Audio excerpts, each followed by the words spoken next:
O Chico, para mim, eu acho que é tudo, viu? É amor, é paz, alegria, é uma felicidade total. Ele aqui na Terra, para nós aqui, todos nessa fila, ele é igual a Deus. Não faz mais coisa porque o tribunal de gente é muito. Para mim, o Chico Xavier foi um ânimo, uma renovação, tudo que eu tive de bom. Eu acho ele gente boa. Muito caridoso. Depois de Deus, nosso pai, ele representa o missionário. Pai, o irmão, o amigo, o conselheiro. Chico é tudo. Quem é realmente este homem? Em 1932, o Brasil inteiro se assustou com uma história muito estranha. Um rapaz mineiro, de 22 anos, nascido na esquecida cidadezinha de Pedro Leopoldo, acabava de lançar um livro chamado Parnaso de Além Túmulo. Este rapaz, um tal de Francisco Cândido Xavier, só completara, e com muita dificuldade, o curso primário. E, no entanto, nesta sua obra surpreendente, apresentava 259 poemas assinados pelos mais famosos autores da poesia brasileira e portuguesa.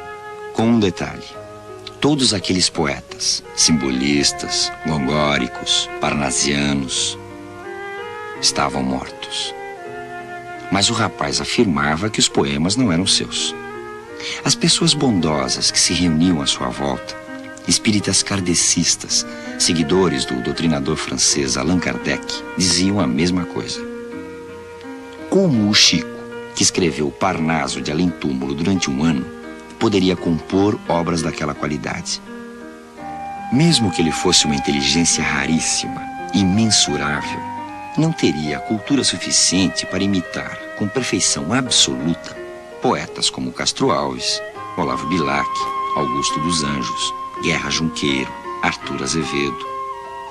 Esses poetas mortos teriam, de alguma maneira, entrado em contato com Chico Xavier e lhe ditado centenas de poemas de técnica perfeita.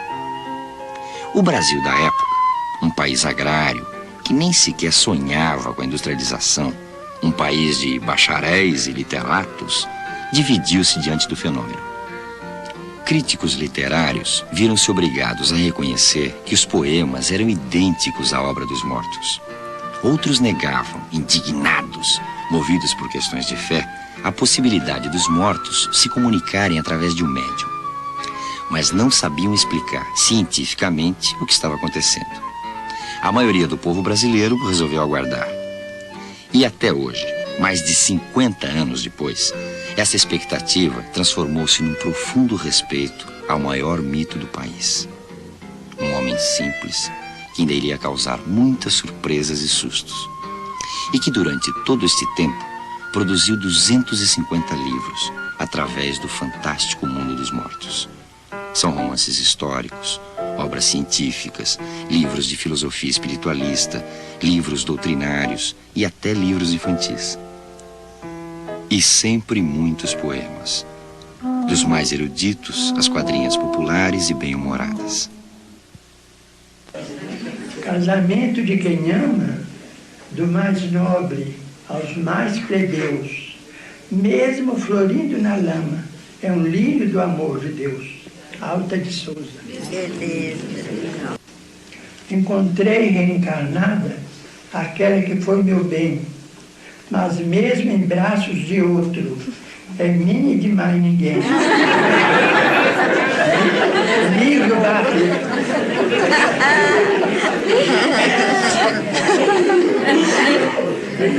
A ter de casar no mundo, na afeição assim como é, prefiro ter catapora, sarampo e bicho de pé.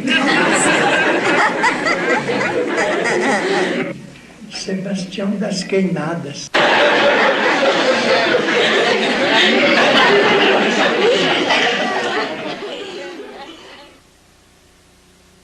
E agora, as damas aqui presentes, as gentis senhorinhas e os cavalheiros conhecerão a mais nova obra, a moralizante e eclesiástica, é óbvio, do nosso Arthur Azevedo. É uma história interessante. No belo palacete do Furtado, palestrava a galante mariquita com um pilintra afetado, assaz catita, bacharel de lambido e enamorado. De sobre a grande cômoda bonita, toma o moço um livrinho encadernado, revirando-o nas mãos interessado. Mas a jovem retoma-o muito aflita. Esse livro, Antonico, é meu breviário, diz inquieta. E ele, cínico e falsário, arrebata-o às frágeis mãos trementes. Abriu-o, mais o olhava, mais se ria. Era um compêndio de pornografia recamado de quadros indecentes.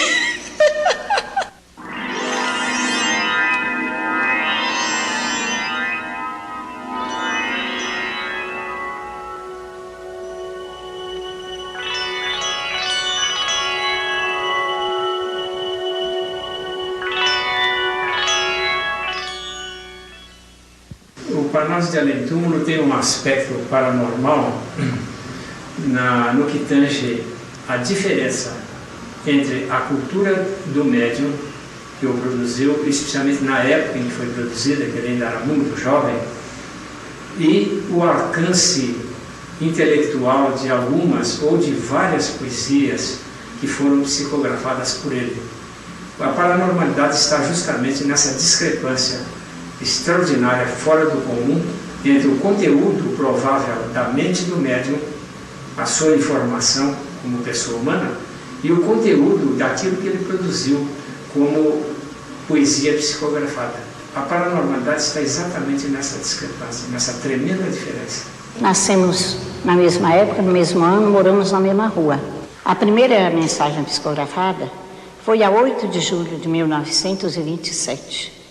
E para que ela se tornasse um livro que tenho até aqui presente, o Palácio de Além Túmulo, demorou ainda 5 anos. Ele era um rapaz, um menino diferente dos outros meninos todos. Ele não brincava com outras crianças, né? Só se via, ele gostava só de ajudar o pai dele a trabalhar. Naquela época a gente não tinha, assim, que ele fosse alguma coisa diferente, não, né? Porque a gente, quando criança, assim, parece que tudo é igual, né? O Chico foi uma criança muito sacrificada, que trabalhou numa fábrica de tecidos, onde ele começava o horário de trabalho às 3 da tarde e só largava às 2 da manhã, serviço que levou até que provocasse nele uma doença, e ele não teve muito contato com estudos, tanto que, quando ele começou a receber mensagens psicografadas, ele escrevia nomes que ele não conhecia o significado. E para que ele pudesse saber o significado da palavra, se era certa ou errada, ele apelava para o nosso amigo dentista, Maurício Azevedo, que emprestava para ele dicionários onde ele procurava o significado da palavra. E nenhuma possibilidade de outro meio de instrução ele possuía, pois a biblioteca possível de encontrar era em Belo Horizonte. Naquela época ele já dava sinal de alguma coisa, porque a minha mãe contava que o dinheiro que ele ganhava, ele não gastava. E naquela ponte que tem no caminho da fábrica, ele chegava lá e jogava o dinheiro dentro da água e pedia à mãe dele que viesse buscá-lo. Ele era de família muito católica.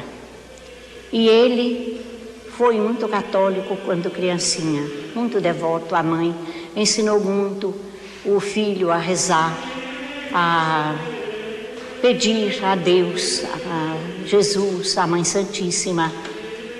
Então, ele se apelava muito para essas entidades poderosas que o ajudavam.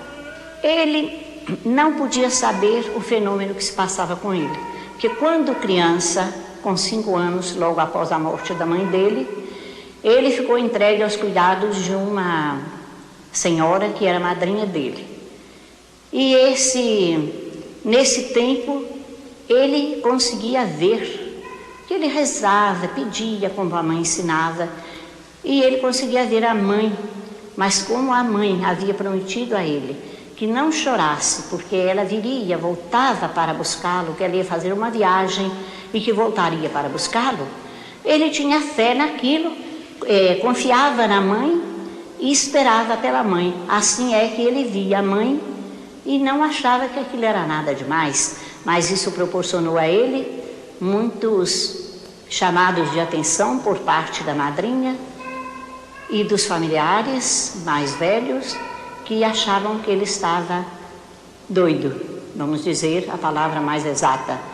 E um dos padres que aqui vinham foram muito, ajudaram muito. Um deles ajudou tanto, que pediu ao pai dele que procurasse um meio de tratá-lo com carinho, porque aquilo ia passar. Quando ele se tornou espírita, foi por motivo de doença da mãe, da irmã Maria Xavier, que adoeceu de uma doença que os médicos não conseguiram dar conta de melhorar. Era uma obsessão. Quando ele viu a família viu que o tratamento médico não levava, após muitos dias de tratamento, não levava a moça à cura, eles apelaram para um amigo espírita, conhecido deles, o senhor José Hermínio Perácio, que vieram até aqui, trataram da moça e ficaram vendo aí que o problema da moça era uma obsessão e esse tratamento pôde conseguir a melhora da moça. Os fenômenos paranormais começaram muito cedo com Chico Xavier. Quando ele tinha 4 anos, assistiu uma conversa entre seu pai e sua mãe a respeito de um nascimento prematuro ocorrido numa casa vizinha. O pai, João Cândido, vendedor de bilhetes de loteria, que teve 15 filhos de 2 casamentos, não conseguia entender o fato. Chico interrompeu. Disse: "O senhor, naturalmente, não está informado com respeito ao caso. O que houve foi um problema de nidação inadequada do ovo, de modo que a criança adquiriu posição ectópica." João Cândido se assustou. "O que é isso, Maria?" falou para a mulher. "Esse menino não é nosso. Trocaram ele na igreja quando a gente estava na confissão." Virou-se para a criança. "O que foi que você disse, menino?" Chico lhe respondeu que uma voz lhe mandara falar aquilo. João Cândido continuaria meio desconfiado pelo resto da vida, mesmo porque as vozes jamais iriam parar de dar informações àquela criança esquisita. As vozes lhe ditavam os trabalhos escolares. A professora não sabia o que dizer, além de elogiar o menino. Os colegas riam dele e certa vez o desafiaram a escrever na lousa sobre um tema muito difícil: areia. Todos estavam convencidos de que Chico copiava de algum livro seus trabalhos de redação. Agora seria desmascarado. O garoto escreveu então na frente de todos: "Meus filhos, ninguém escarneça da criação. O grão de areia é quase nada, mas parece uma estrela pequenina refletindo o sol de Deus." A esta altura, Chico sentia-se a ponto de enlouquecer completamente. Além de ouvir vozes, via figuras do outro mundo dentro da igreja de Matozinhos, que ele frequentava quase todo dia. Eram seres angelicais que transformavam as hóstias da comunhão em flores luminosas. Essas figuras belíssimas, em cenários de luz irradiada, envolviam grupos de católicos da cidade que haviam morrido há muito tempo, mas que ainda compareciam invisíveis à missa. Invisíveis para todos, menos para Chico. Deslumbrado e assustado com o que via, Chico se confessava e recebia pesadas penitências do padre Sebastião Scarzelli, como rezar 1000 Ave-Marias para deixar de ser mentiroso. Ninguém o ajudava. João Cândido, o pai, tinha problemas mais graves para resolver. Estava viúvo. A mãe de Chico, Dona Maria João de Deus, morreu deixando 9 filhos. Chico foi entregue à madrinha, que o espancava 3 vezes por dia. religiosamente. Sua fama de maluquinho aumentava e irritava as pessoas. É preciso se saiba que meu pai não concordava com as minhas informações sobre vozes que eu ouvia. E o sacerdote que me confessava era um espírito de alta elevação. Ele então me aconselhou a aceitar um emprego aos 10 anos de idade, para que meu pai, impressionado com o que eu dizia, não promovesse a minha entrada no sanatório. Eu me empreguei numa fábrica de tecidos aos 10 de idade. Como trabalhava no meio de muito algodão, o algodão afetou os meus pulmões. Fui ameaçado por uma tuberculose e então fui trabalhar no comércio. Trabalhei 6 anos no empório, onde eu era balconista. E depois, aos 21 anos, eu me tornei funcionário do Ministério da Agricultura, tendo sido aposentado na condição de escriturário. Recebo razoavelmente por mês vencimentos ou proventos que, para mim que não me casei, dão perfeitamente para que eu viva mais ou menos tranquilo, sem desperdício, sem luxo. Mas me sinto muito feliz, porque algo que me parece, e eu sinto que isso é verdade, a mim, que me reconheço em total desvalia, a mim que não tenho coisa alguma para distribuir, desde que eu não posso distribuir empregos, não distribuo influência, não distribuo dinheiro, eu não tenho recursos para captar a simpatia de ninguém. E recebo da vida uma felicidade muito grande, porque eu me sinto com os melhores amigos do mundo. Acredito perfeitamente na amizade, porque nada tendo para dar, eu tudo recebo de tanta gente que eu não posso desapontar essa gente boa e dizer que eu sou uma pessoa que sofra, porque minhas doenças são naturais depois dos 70 janeiros de idade. São doenças de coronárias e muita gente aos 60 anos já tem as coronárias comprometidas, de modo que eu não sou um doente especial. Sou um doente que vivo com muita naturalidade dentro das instruções dos cardiologistas deste mundo e do outro, que as duas medicinas me ajudam muito. Então, não tendo nada, não sendo nada, me considerando abaixo de qualquer criatura que está vivente na Terra, muito abaixo das criaturas subhumanas, e Deus me permitir tantos amigos, então eu digo que eu sou muito feliz.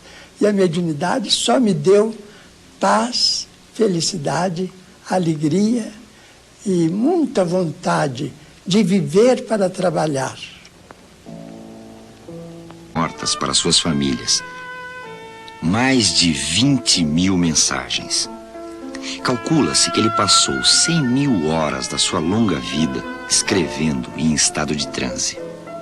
Seus livros já atingiram no Brasil os 4 milhões de exemplares, fora as traduções para o espanhol, o francês, o japonês e o esperanto.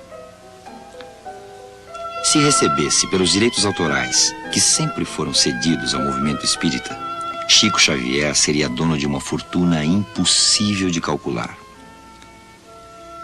Ele é a maior produção literária nacional, um recorde que dificilmente será batido em quantidade de obras e vendagem, apesar de nunca ter figurado em listas de best-sellers e nem sequer constar de alguma relação de escritores brasileiros.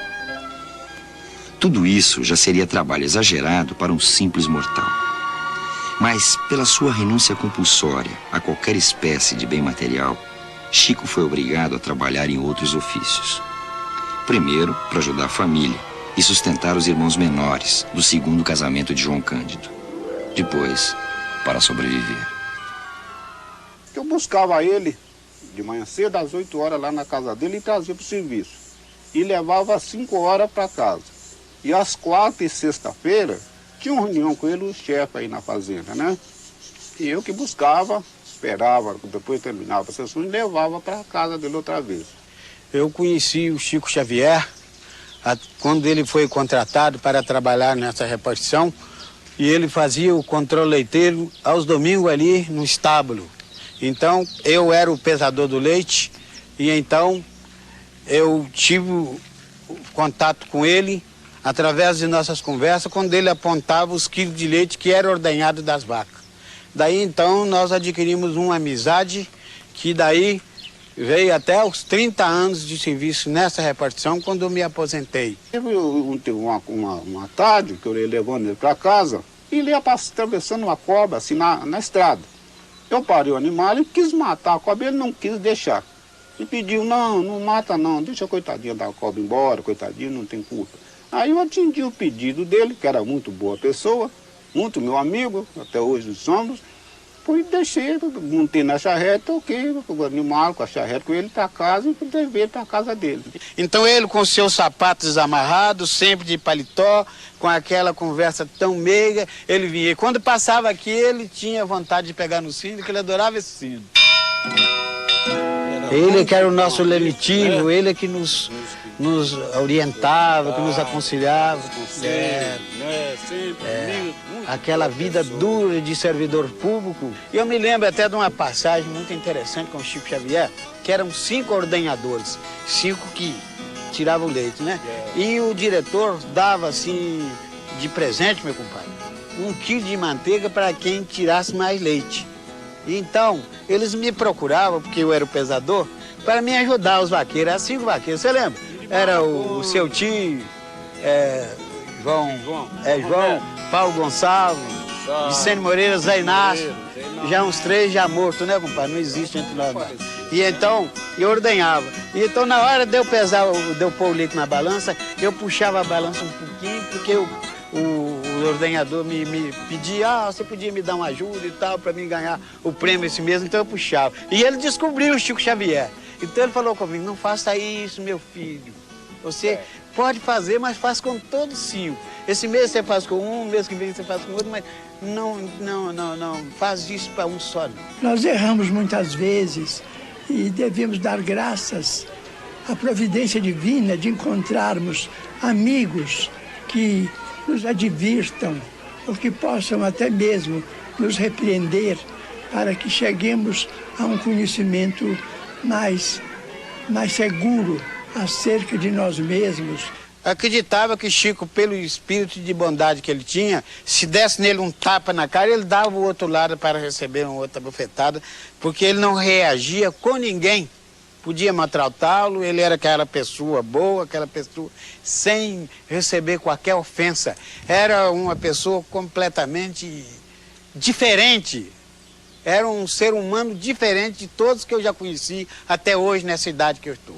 A paciência não é só uma atitude para com o plano externo da vida, mas também para conosco, para que não venhamos a sofrer desânimo, a sofrer a desistência dos nossos melhores ideais e, sobretudo, a perder o tempo precioso que nos é concedido durante a curta existência que desfrutamos ou que podemos desfrutar sobre a terra. Por isso mesmo devemos sempre agradecer, mas agradecer de todo o coração, sem qualquer disposição de crítica, de azedume, de irritação ou mesmo de reclamação perante pequeninas alfinetadas que possam surgir em nosso prejuízo dentro do dia a dia.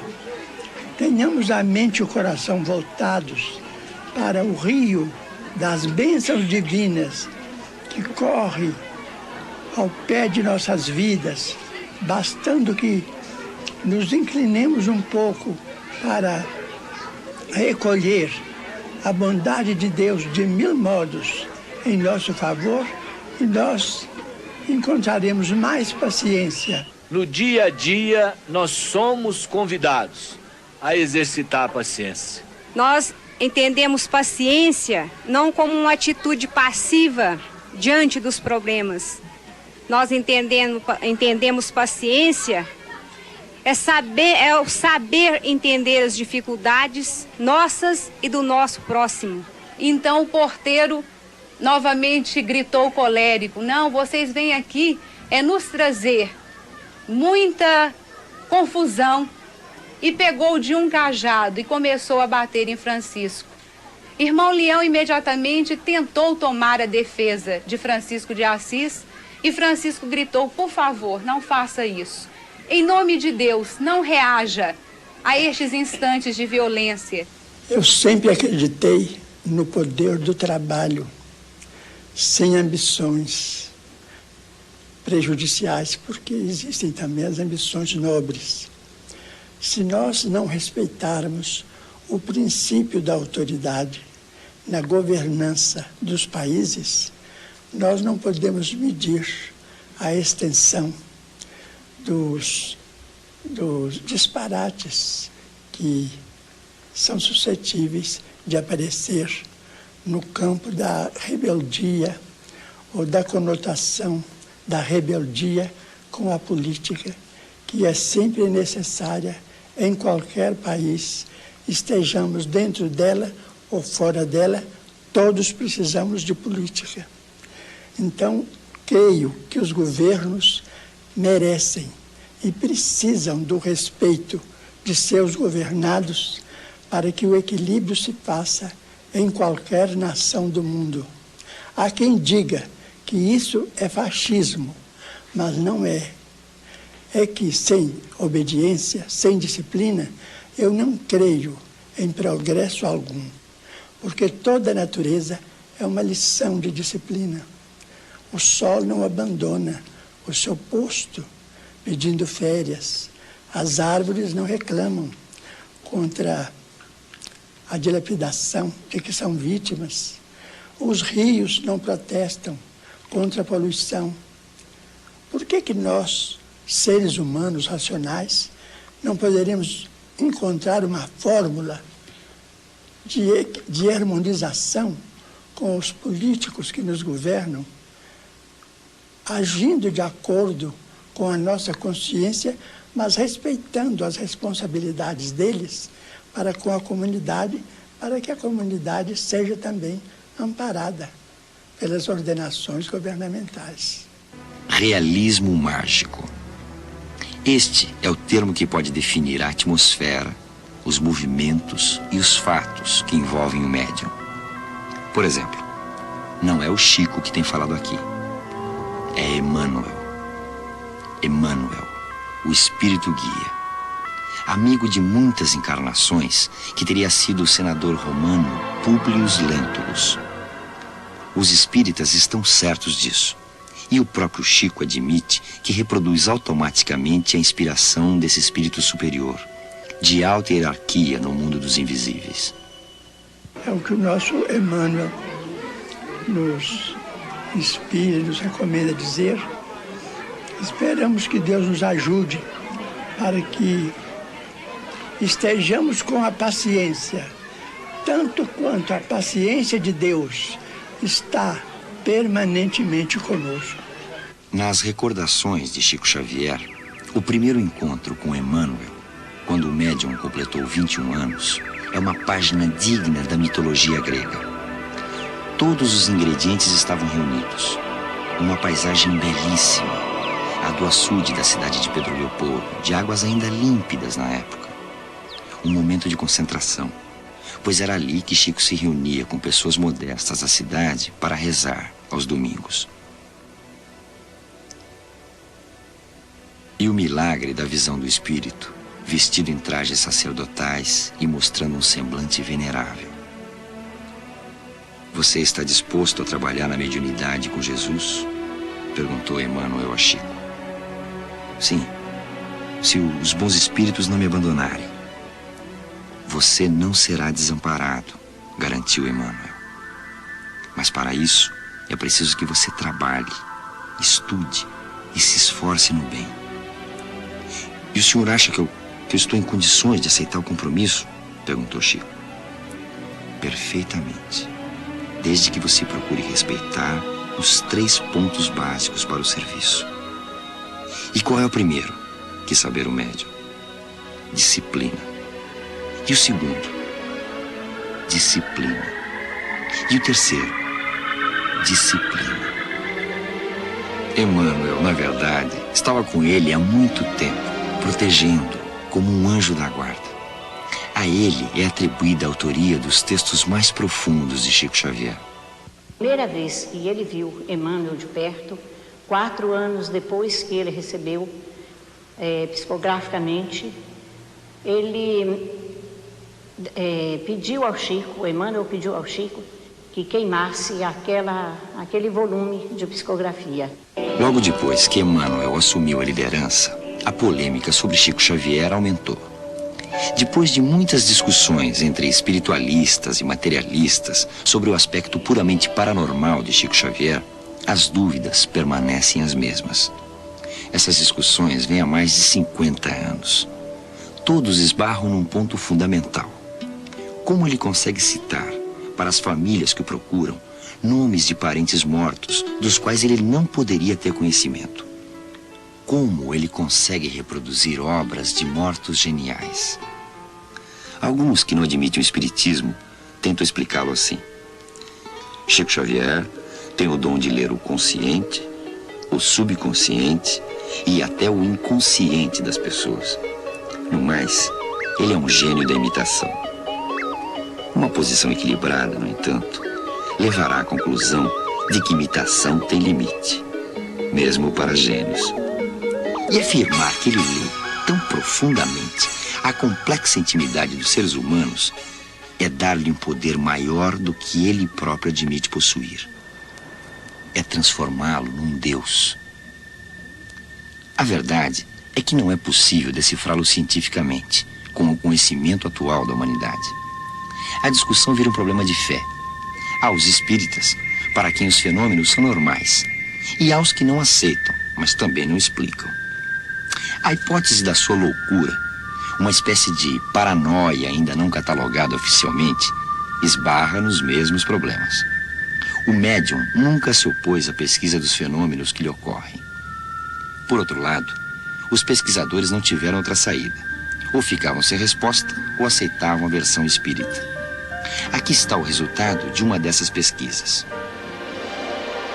O eletroencefalograma mostra o exato momento em que o médium entra em transe, ou, na linguagem espírita, recebe uma entidade comunicante, como Emmanuel. Pelos conhecimentos atuais da neurologia, Chico Xavier seria diagnosticado como um epilético. O problema é que o médium mineiro jamais apresentou, em toda a sua vida, sintomas de epilepsia. A pesquisa não seguiu adiante. Estamos em agosto de 1951. Chico recebe, em Pedro Leopoldo, uma visita importante. É Pietro Ubaldi, filósofo espiritualista italiano, autor de um livro famoso, A Grande Síntese, e que possui milhões de adeptos no mundo inteiro. A fama do médium mineiro já havia chegado à Europa, e Ubaldi quis conhecê-lo pessoalmente. O professor Ubaldi iria assustar-se muito nesse dia. Em transe, como sempre, Chico Xavier diz ao professor que o está vendo diante do túmulo de São Francisco de Assis. O professor, perplexo, confirma. Realmente, antes da viagem ao Brasil, visitara o túmulo do santo. Logo depois, Chico Xavier revela que ali, naquele recinto, está presente uma entidade espiritual de nome Lavínia e que se diz mãe do professor Ubaldi. Chama-o carinhosamente de Mio Garofanino, que significa em português, meu pequeno cravo. O professor, comovido, confirma tudo. E o médium brasileiro continua a desfiar nomes e fatos que não poderia conhecer. O susto maior foi quando, segundo Chico, aproximou-se um ser invisível, dizendo chamar-se Maria e que havia sido irmã do filósofo italiano. Ubaldi sentiu-se mal. Realmente havia uma irmã de nome Maria, Maria Ubaldi Paparelli, mas que estava viva na Itália. Todos os presentes à reunião pensaram no pior. Mas a própria entidade, sempre através de Chico Xavier, esclareceu ao professor que ela fora também sua irmã, mas que deixara a terra quando Pietro ainda era uma criança. Aí, o famoso espiritualista confirmou. Ele já não se lembrava desse fato. Foi emoção demais para Pietro Baldi e para todos os presentes. E não poderia haver local mais apropriado para tantas provas da sobrevivência da alma, ou da mente, como os espiritualistas modernos preferem definir. Aliás, essas novas concepções sobre alma e mente mudam radicalmente o conceito de extraterrestre. De minha parte, considerando a existência das entidades espirituais desencarnadas, sinto que elas são também seres extraterrestres. Esse alarme todo a respeito de companheiros extraterrestres sobre a Terra, para mim não tem significação, porque os espíritos aparecem, personalidades humanas perfeitas, materializadas. A minha visão ou a minha condição de discernimento há mais de meio século. Então eu sinto que eles também são extraterrestres, porque eles habitam cidades organizadas, talvez muito mais bem organizadas do que as grandes cidades super organizadas da Terra.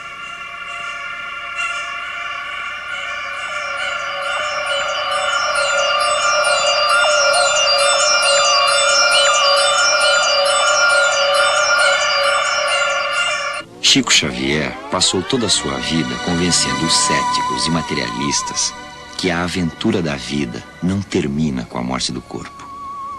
E como se não bastassem as provas literárias da psicografia e dos mortos que, através dele, conversam com os vivos, o estranho mineiro e seus assessores etéreos resolveram materializar suas provas. Algumas foram fotografadas. Esta mulher chama-se Ana e foi materializada em Pedro Leopoldo em 1954, numa das sessões dirigidas por Chico.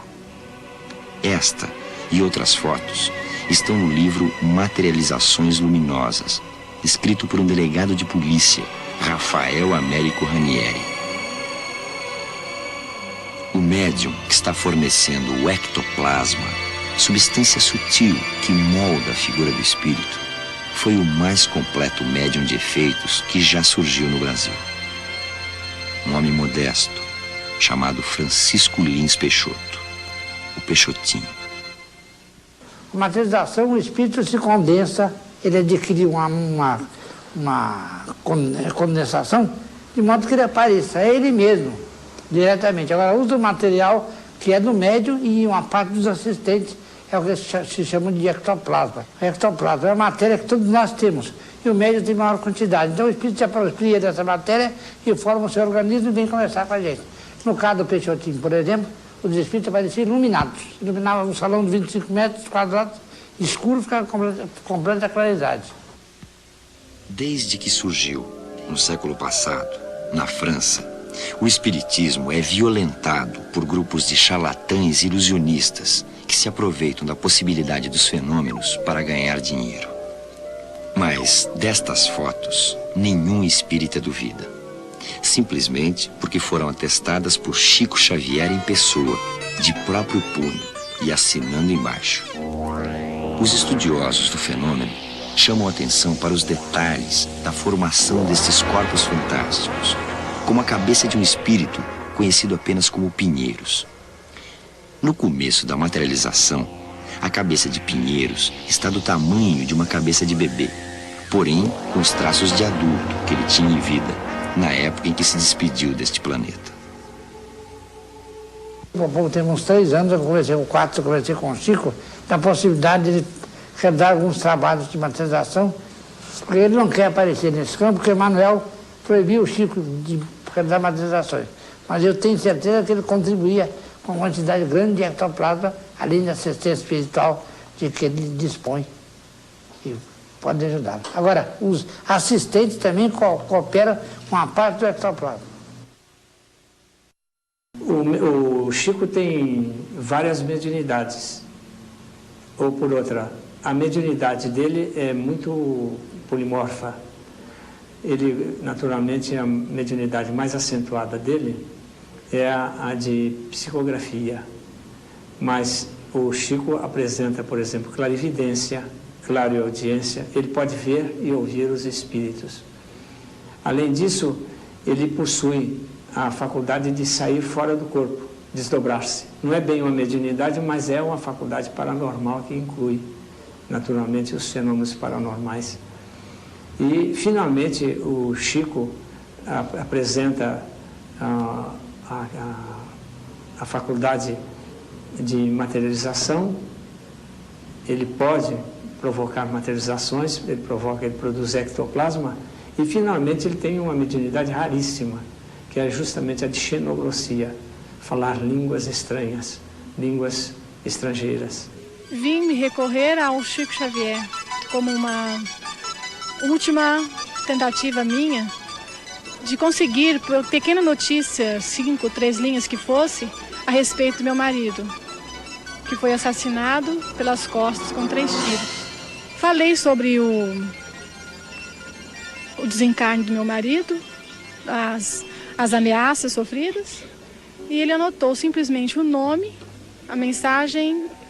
Ele traz uma parte assim muito linda, em que pede a mim fé e coragem, e que não fique assim a respeito dos processos e nos autos que ele atuava, que da parte dele não seria possível ele alterar nada, e sim de Deus. E ele está aprendendo então com isso, que tudo isso está relacionado às reencarnações anteriores que ele deve ter assumido. Para eu crer que realmente era ele que estava escrevendo, ele me chamou Darling, usou frases corriqueiras e comuns que nós trocávamos em inglês. Nós usávamos o inglês normalmente assim em pequenos recados. Que nossa vida foi levada assim a fazer uso dessa linguagem, para que pessoas então assim estivessem por perto não viessem a saber, né? Frases naturais e íntimas. E no final da carta assina da maneira que eu o chamava, Lely. Eu sinto ainda muita emoção ao contar, mas eu sinto que eu vou ter de agora em diante coragem, que é o que eu realmente vim encontrar na carta dele. Pedir coragem e mais força para eu viver no meu dia a dia, porque eu não consegui viver até agora.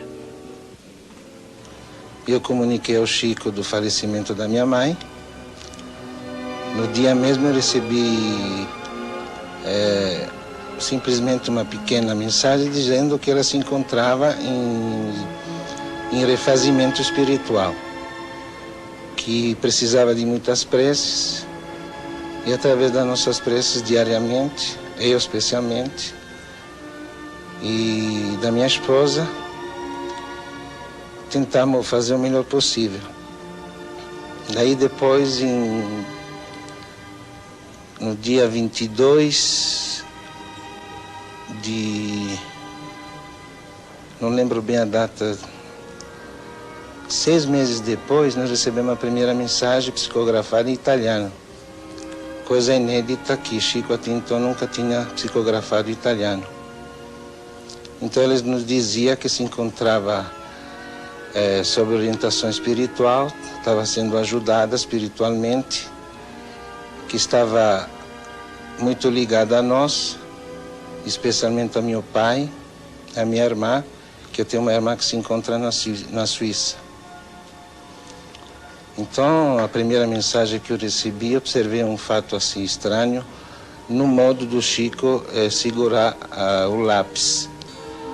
Porque todas as mensagens que ele estava psicografando, ele tinha uma posição.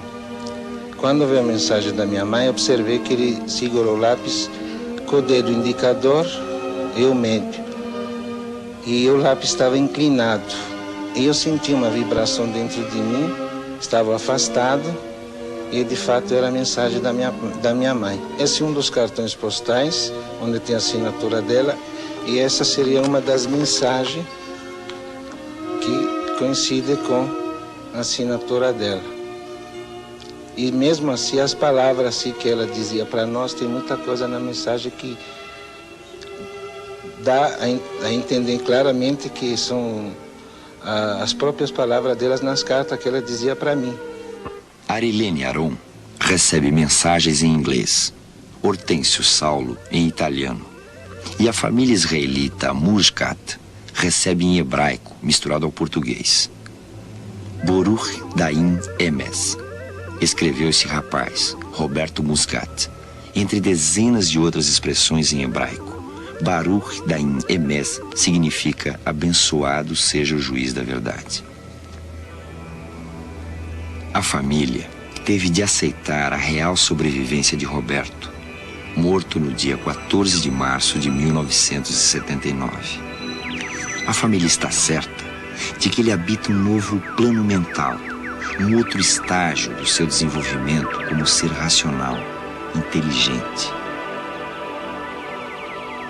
Mas onde estão esses mundos distantes, para onde todos nós iremos um dia, segundo Chico Xavier? Na sua vastíssima obra psicográfica, há um livro chamado Evolução em Dois Mundos, que Chico escreveu em dobradinha com outro médium psicógrafo, o médico Valdo Vieira.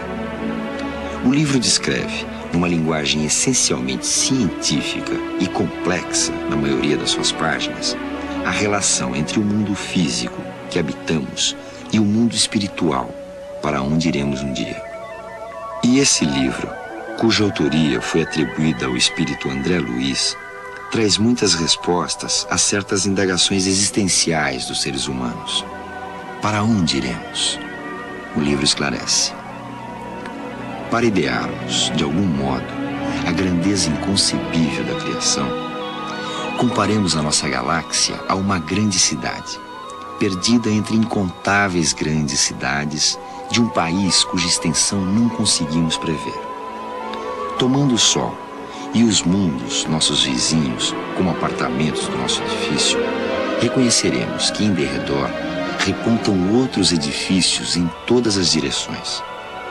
Assestando instrumentos de longo alcance da nossa sala de estudo, perceberemos que a nossa casa não é a mais humilde, mas que inúmeras outras lhe superam as expressões de magnitude e beleza. Aprendemos que, além da nossa edificação, salientam-se palácios e arranha-céus como Betelgeuse, no distrito de Órion, Canopus, na região do navio, Arcturus, no conjunto do Boieiro, Antares, no centro de Escorpião, e outras muitas residências senhoriais, imponentes e belas, exibindo uma glória perante a qual todos os nossos valores se apagariam. Por processos ópticos, verificamos que a nossa cidade apresenta uma forma espiralada e que a onda de rádio, avançando com a velocidade da luz, gasta 1000 séculos terrenos para percorrer-lhe o diâmetro. Nela, surpreenderemos milhões de lares, nas mais diversas dimensões e feitios. Instituídos de há muito, recém-organizados, envelhecidos ou em vias de instalação, nos quais a vida e a experiência enxameiam vitoriosas. Também na área científica, o suave mineiro de curso primário teria muita coisa a revelar. A poesia de Chico Xavier contém algumas antecipações, não técnicas no sentido lato da palavra, mas antecipações em que se veem claramente proposições da física moderna. É um fenômeno paranormal, porque os conteúdos da mente do Chico, em absoluto, não podem, de forma alguma, terem equivalência daqueles conteúdos científicos que aparecem nas suas obras. Eu posso dar um exemplo aqui muito interessante, lendo um trecho de uma poesia psicografada por ele, cujo título é O Homem Célula. Eu vou ler apenas os 4 primeiros versos. Homem, célula ainda escravizada nos turbilhões das lutas cognitivas. egressa do arsenal de forças vivas que chamamos de estática do nada. Aqui é muito interessante acentuar que essa poesia foi escrita há muitos anos passados, na mocidade dele, e a física apresenta atualmente, nas suas posições mais recentes, a física das altas energias, estudos sobre a possibilidade da energia do espaço vazio. Aquilo que chamamos de nada contém, segundo a física, um potencial tremendo de energia, uma energia quase infinita. As teorias modernas da eletrodinâmica quântica, e lembrando aqui John Archibald Wheeler, apresenta uma imagem da nossa realidade, a nossa realidade subjacente, como uma grande espuma de mini black holes e mini white holes, espuma quântica, formada por luz praticamente capturada por si própria. E o Chico tem uma expressão num dos livros dele, também muito interessante. Não é uma poesia, mas é um livro psicografado por ele, em que ele fala que os físicos mais modernos irão descobrir que a matéria não é nada mais, nada menos do que luz coagulada. De maneira que o Chico, nas suas psicografias, antecipa bastante, antecipa muito aquilo que a física vem descobrindo, vem trazendo a lume e mostrando como possibilidades futuras. Estática do nada, a energia tirada do vácuo. Francisco Cândido Xavier faz, de vez em quando, revelações ligadas a personalidades internacionais. Uma das mais conhecidas é a revelação feita em 1936 e envolvendo uma das notícias de maior repercussão do século. O sequestro do bebê Lindbergh, filho do primeiro aviador a cruzar o Atlântico, o norte-americano Charles Lindbergh. O menino sumiu da residência do casal Lindbergh em 1932 e o mundo inteiro se preocupou. O sequestrador exigia $100 mil para devolver a criança. Mas as negociações não deram certo e dias depois, o corpo de um bebê foi encontrado morto e identificado como o filho de Lindbergh. A polícia e a opinião pública, revoltadas, logo encontraram um acusado. O carpinteiro alemão Bruno Hauptmann, que negou sua culpa até o momento de ser executado na cadeira elétrica em abril de 1936. No livro Palavras do Infinito, psicografando o escritor Humberto de Campos, Chico Xavier afirmava que Bruno Hauptmann era inocente. Quase meio século depois, em 1981, surgia esse homem, Kenneth Kevin, afirmando ser o filho de Lindbergh e exigindo reconhecimento público. Foi instalado um processo judicial contra o estado de Nova Jersey. Afinal, Chico tinha razão. Tragédias pessoais, superpopulação, guerra nuclear. A todos os povos do mundo, Chico Xavier tem alguma coisa a revelar.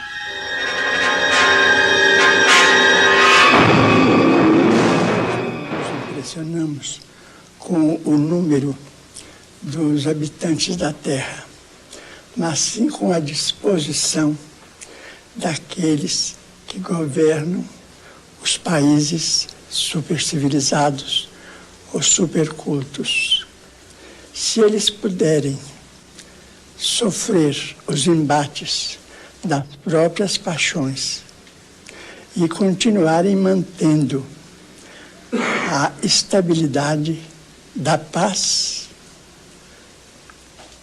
cremos que a Terra tem possibilidade para manter um número muito mais elevado do que 10 bilhões de habitantes.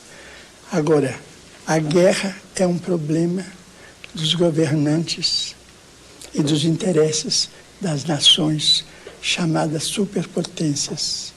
Vamos pedir a Deus que todas elas possam nos proteger, a nós outros, os habitantes desse planeta, para que essa calamidade seja evitada a tempo. O próprio Chico sempre se dá como exemplo vivo da única saída possível para os sofrimentos da humanidade: a caridade. Ele é a caridade, em pessoa. Além de todos os direitos dos seus livros doados a entidades beneficentes, além da consolação pessoal às famílias de milhares de mortos, Chico Xavier distribui pessoalmente alimentos, brinquedos e até dinheiro a centenas de carentes. Faz parte da sua rotina, assim como escrever livros e receber mensagens. Chico é auxiliado por multidões de adeptos espalhados pelo Brasil, todos empenhados em levar adiante sua obra beneficente e seus conceitos religiosos.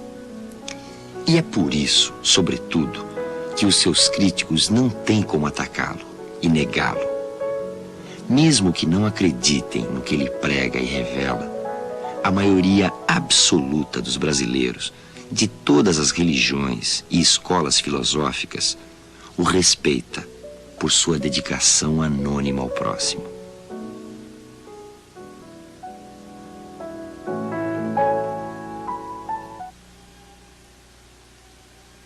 Para nós, a doutrina espírita é a revivescência do cristianismo primitivo.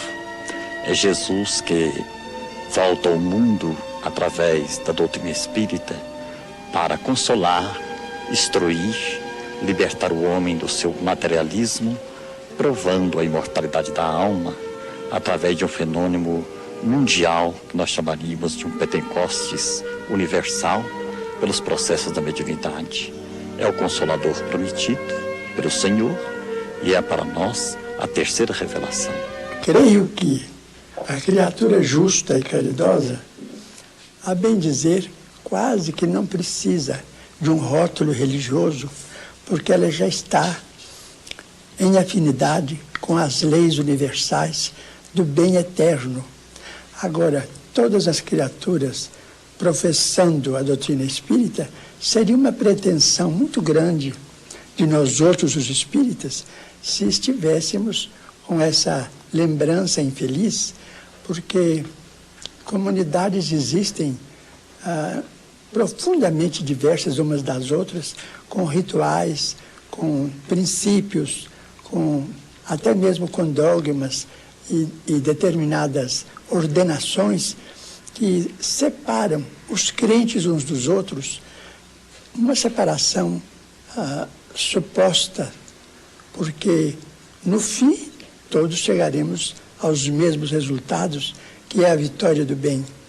Agora, nós não podemos exigir que um hinduísta, ou que um israelita, ou que um islamita venham a ter a obrigação de acreditar como nós acreditamos. Absolutamente. Agora, o Espiritismo será, sem dúvida, uma legião de criaturas que tiveram coragem de se desvencilhar de muitos tabus, de muitas ilusões, de muitos enganos, de natureza religiosa mesmo, embora o nosso respeito por todas as religiões, e que estão procurando o caminho mais fácil de viver e de conviver neste mundo com a poda de todos os conflitos e atritos que possamos evitar para sermos felizes. Somos uma minoria muito mini. Eu tenho muita afinidade com Chico Xavier e tenho, assim, muita penetração junto a ele. E assim eu consigo levar as mães que perdem os filhos, que geralmente quase que uma infinidade delas já foram comigo lá e receberam mensagem. Mas eu continuo no trabalho. Trabalho para a caridade, faço. A gente faz aquilo que pode. Mas a minha meta, eu sempre digo, a gente era uma família muito feliz. Eu tenho 3 filhas maravilhosas, tenho um marido, tenho uma vida social mais ou menos bem. Sabe, se o Augusto não tivesse partido, eu não estaria nisto. Só voltei a este trabalho, a esta caridade toda, porque foi a perda dele. Esta mulher, Yolanda César é uma das muitas pessoas ricas que acabaram se dedicando à assistência social após receber uma mensagem através de Chico Xavier. O médium nunca faz distinção entre ricos e pobres, mas lembra sempre que a responsabilidade dos ricos é muito maior e que a aplicação das suas fortunas lhes será cobrada do outro lado da vida. Yolanda recebeu do filho, Augusto, dezenas de mensagens publicadas em vários livros do médium. Augusto acabou se transformando numa espécie de secretário espiritual de Chico Xavier nos recados aos mais jovens. Nesses recados, mais um fenômeno da psicografia. Chico recebe em gíria, como neste trecho. Se você entrou em fria e sacou a jogada, não deixa a cuca fundida, põe atenção uriçada no trabalho e mande a bola pra frente. Se você tomou algum catiripapo, larga aquela bronca, ofereça maleme ao casca de ferida e fique na sua, mandando aquela brasa. Se você vive na pior, matando o cachorro a grito, não seja menino de mão grande, encare a pedreira com vontade para não se embananar entrando na canória. Se a peça fina se mandou para longe de você, não busque encher a cara, nem procure a erva mágica. Faça sempre mais força e fature sucesso. Se você caiu na fossa, esqueça perereco e pichações e mostre peito e raça naquela base diferente, dando duro na vida e confiando em Deus. Como Yolanda, a mãe de Augusto, muitos pais e mães acabaram convertidos às ideias espiritualistas. Afinal, eles tiveram a maior de todas as provas. Meu filho faleceu num acidente ferroviário, indo para a faculdade de Mogi das Cruzes, no dia 8 de junho de 1972. Então me aconselharam a ir ao Chico Xavier, embora tenha ido em outros lugares, não tenha tido êxito nenhum. Fui ao Chico Xavier e lá chegando, só em dar a mão ao Chico, eu senti que a coisa estava mudando tudo, sabe? Mudou de repente, assim, em questão de minutos, eu notei que a coisa ia mudar para mim, a vida ia mudar, como de fato mudou. Passei a sentir mais a vida, a interessar mais pela vida, porque até aí só pensava em suicídio. Da casa do meu sogro no cemitério eram 2 quarteirões, eu ia no cemitério 2 vezes por dia. Então, eu pensava só em suicídio. Daí, quando eu fui ao Chico, nunca mais pensei nisso. Pensei só em melhorar e progredir. E comecei a trabalhar. E hoje estou dentro da sociedade, do meu trabalho, normalmente. Graças ao Chico, graças a Deus. Meu filho conta que ele continua estudando e que ele fará com as mãos dele o que o pai queria, com as mãos do pai, o que o pai queria que ele fizesse aqui. Quando ele tinha 8 anos de idade, mais ou menos, eu chamei ele assim, perto de mim e disse: Zé Roberto, eu queria que você fosse médico para cuidar das crianças necessitadas, mas sem cobrar. Apenas para cuidar das crianças que eu vi morrer a míngua e você vai cuidar sem cobrar nada. Tudo aqui que você precisar de um consultório, carro, uma casa, quando você casar, eu darei tudo para você. Mas sem que você cobre dos necessitados. E ele concordou com isso. Mas minha mulher não sabia nada disso, nunca ficou sabendo nada disso. E quando ela trouxe a mensagem de Uberaba, que ela leu esse trecho, aí eu achei que realmente o Chico é autêntico. Tenho aprendido nesse tempo todo que a mensagem é um fator de informação segura para reconforto e condução espiritual da criatura dentro do seu próprio lar ou dentro do seu grupo social.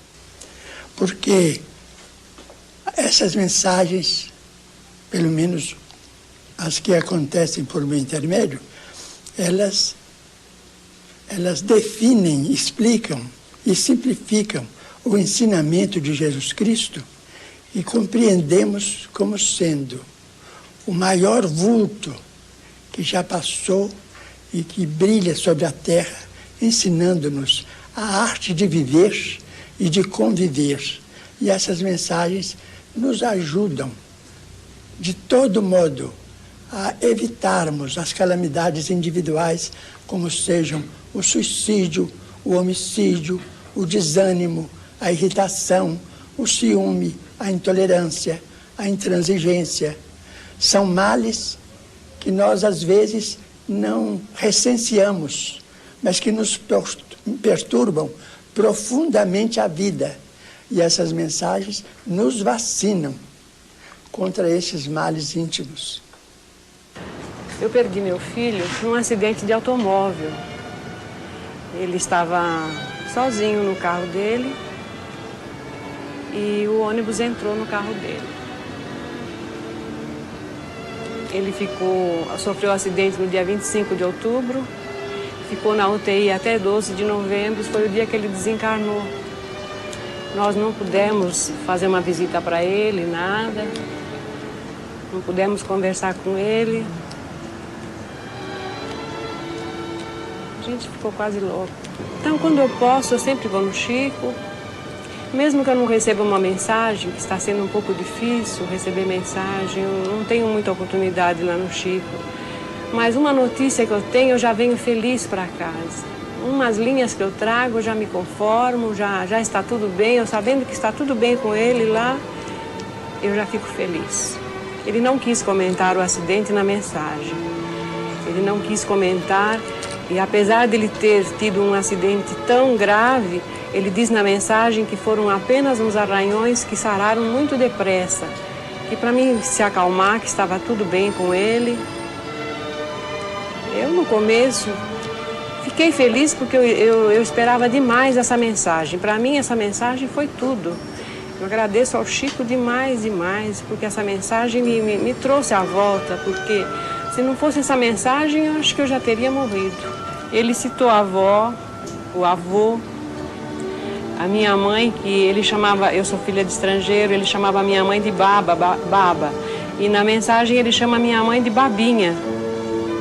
Foi um gesto carinhoso dele. Ainda quero mais outra mensagem, porque é quando eu sinto forças para viver, sabe? Ser minha garota. Ele é tudo, ele representa tudo. Depois de 2 mensagens que a gente recebeu linda do meu primo, sabe? O Chico nem sabia nome, endereço, nada da gente, sabe? Foi um desastre. Perdemos ele em Curitiba. Minha tia saiu de Londrina, veio aqui. Quando chegou, faltava 2 pessoas para ela falar com o Chico, ela desmaiou, tiraram ela. O Chico não sabia nome do meu primo, não sabia dela, nada. Aí a gente se sentiu revoltado, tava aqui, né, você vê, é duro, a gente viaja 1.000 e tantos quilômetros para vir até ele. E chegar, a gente imaginava que tinha de dar nome, endereço, isso tudo depende do alto. Se a pessoa estiver preparada, não precisa. Isso vem com o tempo, como diz o Chico. Mas aí a gente ficou. A primeira mensagem nós recebemos essa, que é a segunda. Inclusive, nessa mensagem, ele cita que a minha prima está grávida. Estava grávida de 3 meses, a gente não sabia, sabe? Ela já tinha feito os tratamentos com o médico, então nem ela mesma sabia. O trabalho de Francisco Cândido Xavier na Terra está dividido em 3 fases. Na primeira, a produção de livros, entre as décadas de 30 e 50. Na segunda, fenômenos de efeito físico, como as materializações, uma fase mais curta. E, de 15 anos para cá, o médium tem se dedicado, sobretudo, às mensagens pessoais.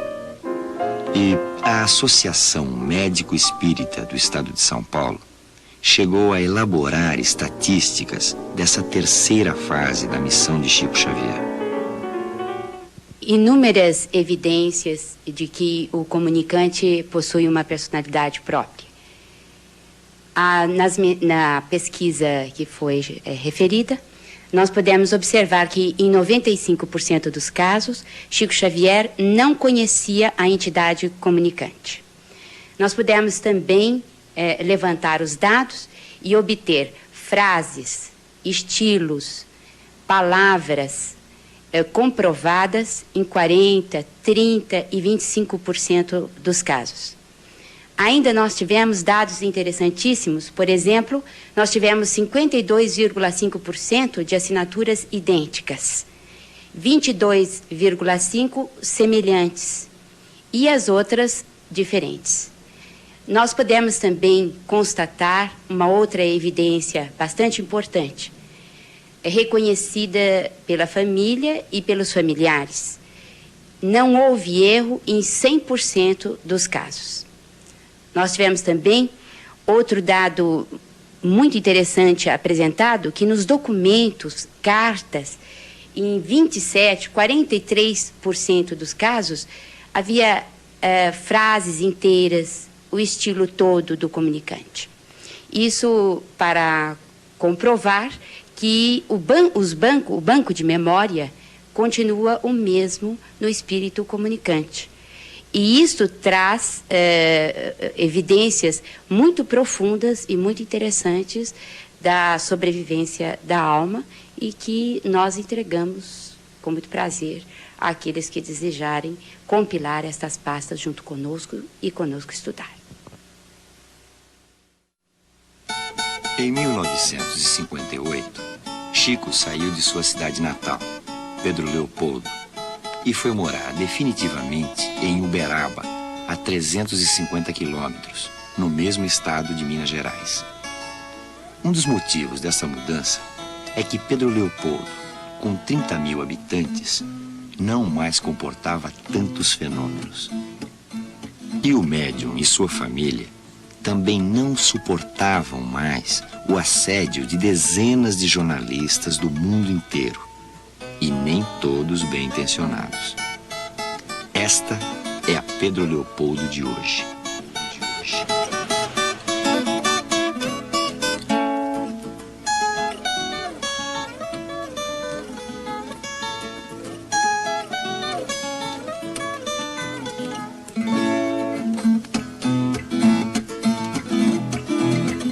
Cidade alegre, preocupada com as novidades dos grandes centros. Um comércio movimentado, uma mistura de raças. O próprio Chico Xavier, aliás, é o brasileiro puro. Os traços somados do europeu, do negro e do índio brasileiro. Cidade que vive da indústria têxtil e da fabricação de cimento. Todos têm saudade de Chico Xavier. Sobretudo o comércio, que sentiu muito o sumiço de milhares de turistas fiéis de Chico. O médium, no entanto, deixou a sua marca na cidade, a marca mais característica, a caridade. Hoje, o Centro Espírita Luiz Gonzaga, onde Chico Xavier se formou no kardecismo e desenvolveu sua mediunidade, é mantido por José de Paulo Virgílio, um amigo de muitos anos. A mesma história. Os amigos invisíveis do médium salvaram José de Paulo Virgílio de uma gangrena. E daí... Aí me levaram para o hospital, o médico olhou e falou assim, olha, isso aqui é um caso muito sério de cirurgia, porque partiu o osso e todo o tutano do osso saiu. Puseram atadura e me levaram para casa. Quando foi no outro dia, estava tudo azul o pé. E o médico chegou, olhou outra vez e falou assim, ó, a senhora tem que dar a resposta hoje porque está um assunto perigoso, está em um assunto de engranguena. Tem que cortar o pé. A minha senhora não admitiu. Falou, o que eu quero fazer com um homem aleijado? A vida tão difícil como nós estamos. Então ela disse assim, eu disse para ela assim, ó, o Chico passa aí na porta todo dia para ir para a fazenda. Cerca ele, pede ele para olhar, para me olhar. Então ela cercou ele, virou para ela, falou assim, ô minha filha, eu estou atrasado. Mas você fala com o Zé Paulo, que eu vou rezar. Daqui até chegar no serviço eu vou orar para ele. Mas amanhã eu prometo de passar aí. Então naquele dia, naquela hora, eu deitado, a cama era unida na janela da rua, a charrete parou, ele desceu ele com a mesma quantidade, com aquela papelada. Ele não entrou lá dentro. Ele chegou da janela, me olhou lá na cama, conversou um pouco comigo e virou e falou assim: olha, meu filho, Deus é muito grande. Você vai sentir que a presença dos amigos maiores vai te ajudar e você vai vencer isso.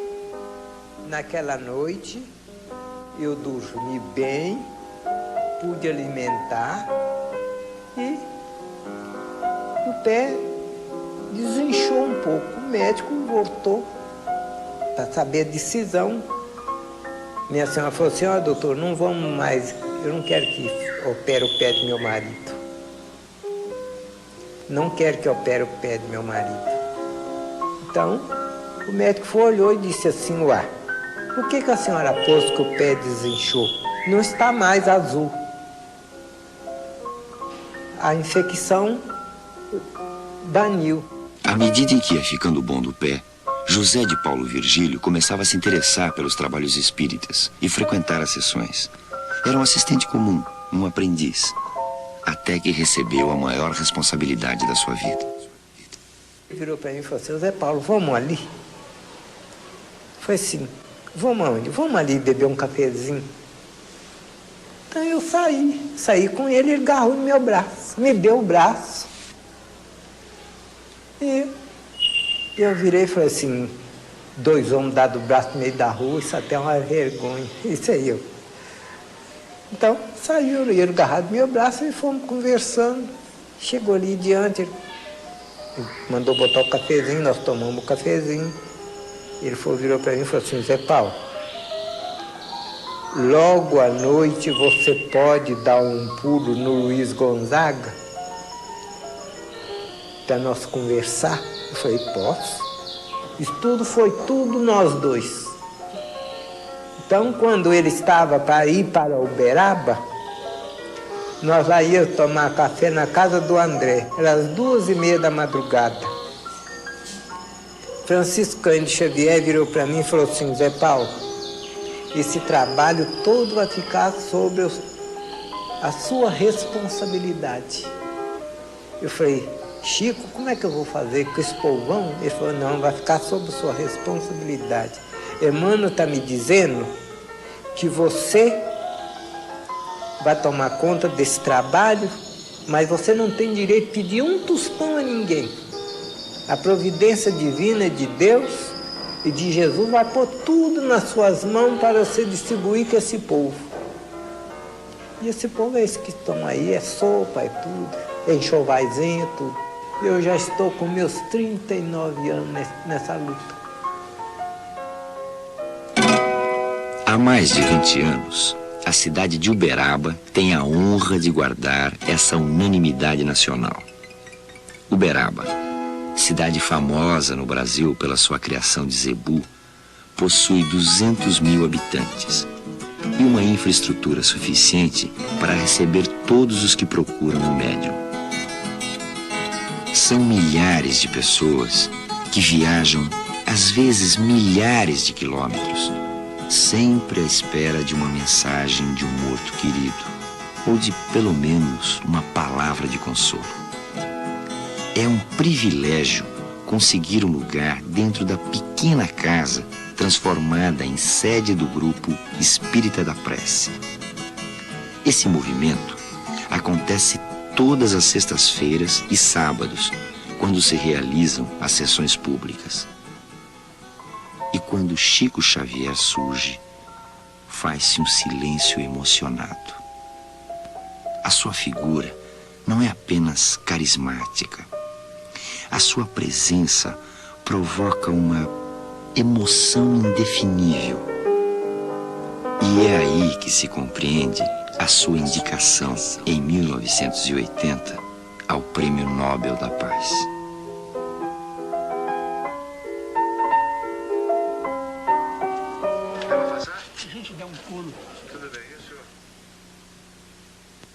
já iniciadas as nossas tarefas da noite, rogando a Jesus que nos envolva em tua paz, hoje e sempre. A mesa do Centro Espírita da Prece está tomada por médiuns. Alguns psicógrafos, como Chico. Durante alguns minutos, a mesa e a assistência, dentro e fora da sala, permanecem em silêncio e oração. O médium vai se concentrando. Todos esperam um momento em que ele pega no lápis para receber as mensagens. É o momento exato do maior fenômeno de psicografia de todos os tempos.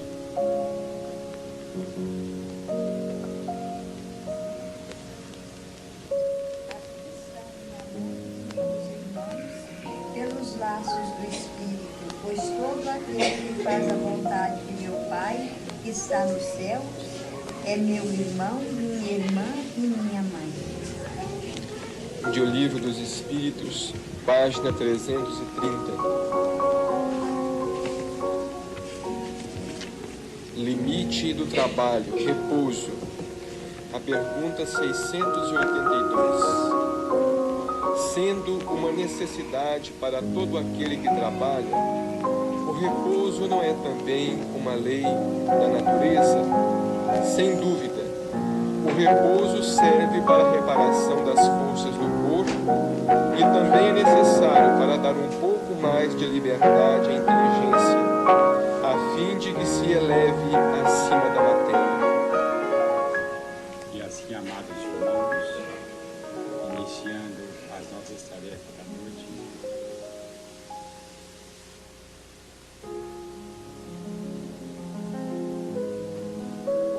após muitas horas de trabalho, o médium chama uma das famílias presentes para receber o recado de um parente morto.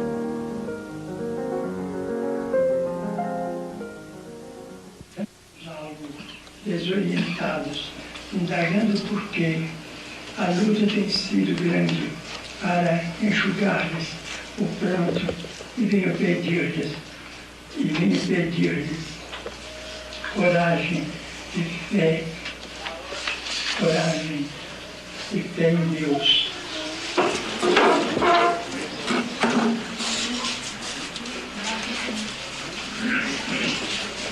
Recebam os queridos pais do meu coração, todo o coração do filho e companheiro de sempre, Vadizinho.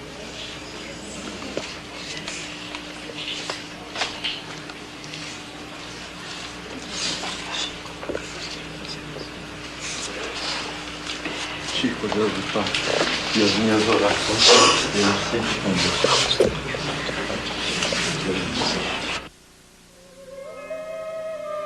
O dia está perto de amanhecer e Chico acaba de trabalhar cerca de 14 horas, o que é absolutamente incomum para um homem de mais de 70 anos. Ele entrou quase carregado na sessão. Entre outras doenças, sofre de uma angina que o impede de falar muito. Pois Chico Xavier, após todo esse tempo, parece remoçado, falando alto, brincando com os presentes, contando piadas e causos, como todo mineiro do interior. É um verdadeiro milagre, físico e visível. No final da sessão do Grupo Espírita da Prece, explode toda essa alegria. Todas estas pessoas receberam o maior dos presentes, a alegria de viver. Mas, muito mais que isso, elas estão convencidas de que a morte é vida. E quem não se convence ao receber o recado de uma mãe, de um filho, de uma pessoa querida, citando nomes e fatos só conhecidos na mais total intimidade. Quem não se convence que depois do fim do corpo há um futuro além do espaço, do tempo, das galáxias, um futuro que a nossa pobre mente não consegue conceber, mesmo que recorra à fantasia. Para esse mundo fantástico que Chico Xavier nos revela, o bebê está vindo cumprir uma missão a que ele próprio se propôs, ou que lhe foi imposta do outro lado da consciência.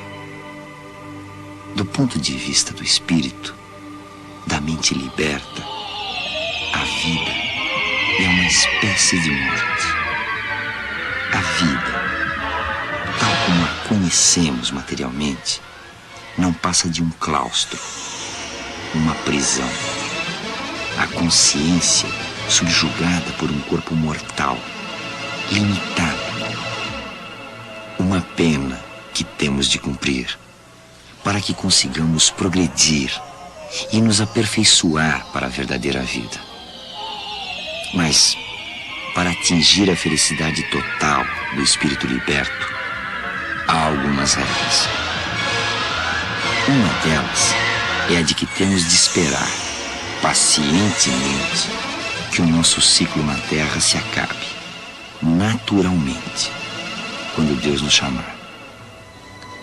Para Chico Xavier e o Espiritismo, o inferno não é eterno, mas ele desabará sobre todo aquele que tentar romper o equilíbrio entre Deus e a natureza. O maior castigo que alguém pode se dar é cometer o suicídio. E a regra fundamental para que se atinja a felicidade futura está contida numa única palavra: amor. Olha, se eu fosse alguém, se eu tivesse influência, se eu pudesse realizar alguma coisa em benefício da comunidade, e se eu tivesse a menor autoridade para fazer isto, eu apenas repetiria para mim mesmo e para todos os nossos irmãos em humanidade, de todas as terras e de todos os idiomas, aquelas palavras de nosso Senhor Jesus Cristo: amai-vos uns aos outros como eu vos amei. Porque amor com esquecimento de si mesmo. Porque amor nada pedindo para si. O amai-vos uns aos outros foi superado pelo amai-vos uns aos outros como eu vos amei.